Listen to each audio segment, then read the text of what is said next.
معرفة. Bismillah ar-Rahman ar-Rahim. Now let's discuss about the second prerequisite, which was about contracting parties.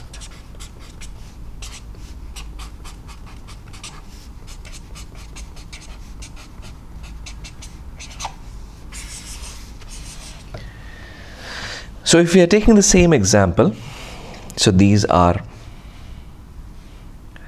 two parties and one party is wishing to sell its real estate assets to the other party.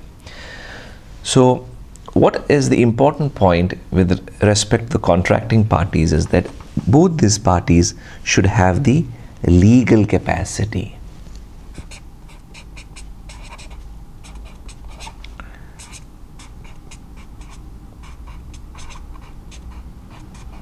Okay. What do we mean by legal capacity? Okay. We mean by legal capacity that these parties should be, for example, or they must attain three things. One is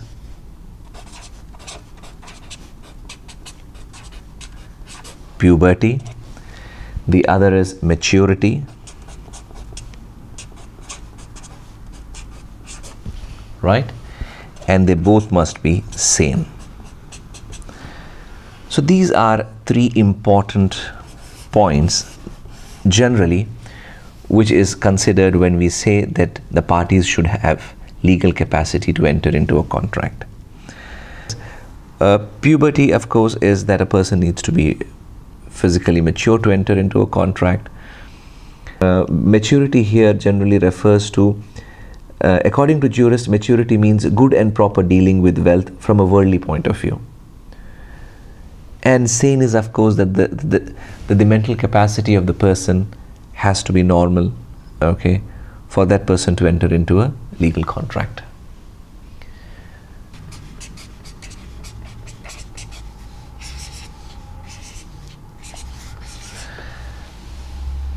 Okay, let's take the same example. So there are two parties. Okay, and one party wants to sell its real estate to the other party. So what is the subject matter?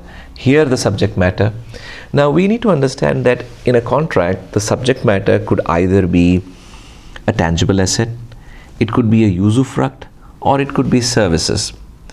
So let us first understand a tangible asset. So these buildings are tangible. So these are tangible assets.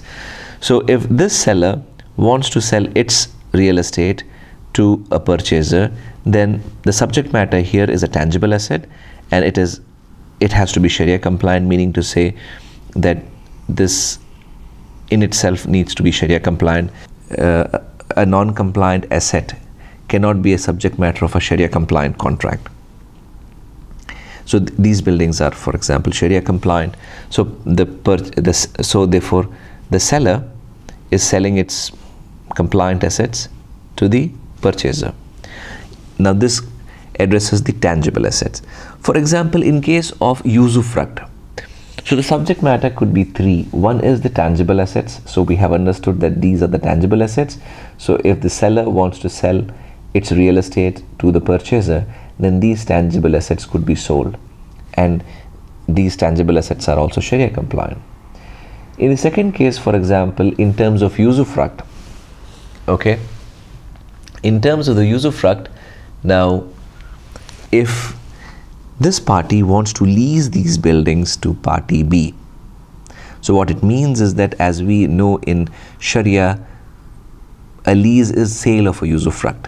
So the benefit of these buildings, for example, the party A is selling to party B, meaning to say that this party B can use this building for a year and give the rentals to party B. So this party B can use these buildings for a year and give the rentals to party A. So this is a rental contract. Now, so here the subject matter is the usufruct. Now, for example, now the subject matter we said could also be work. So for example, there was some damage in the building, okay, and because there was a damage, the owner of these buildings had appointed certain workers, okay, or certain contractors to rectify that damage.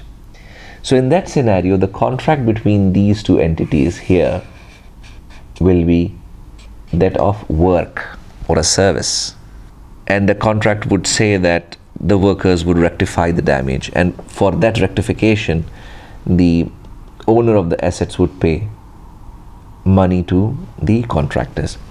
So as we have discussed, the subject matter of the contract could be, the first important point is that in the subject matter is that the subject matter has to be Sharia compliant. And then in terms of the nature of the subject matter, that it could be tangible, it could be usufruct, or it could be work. And we have seen examples for each one of them.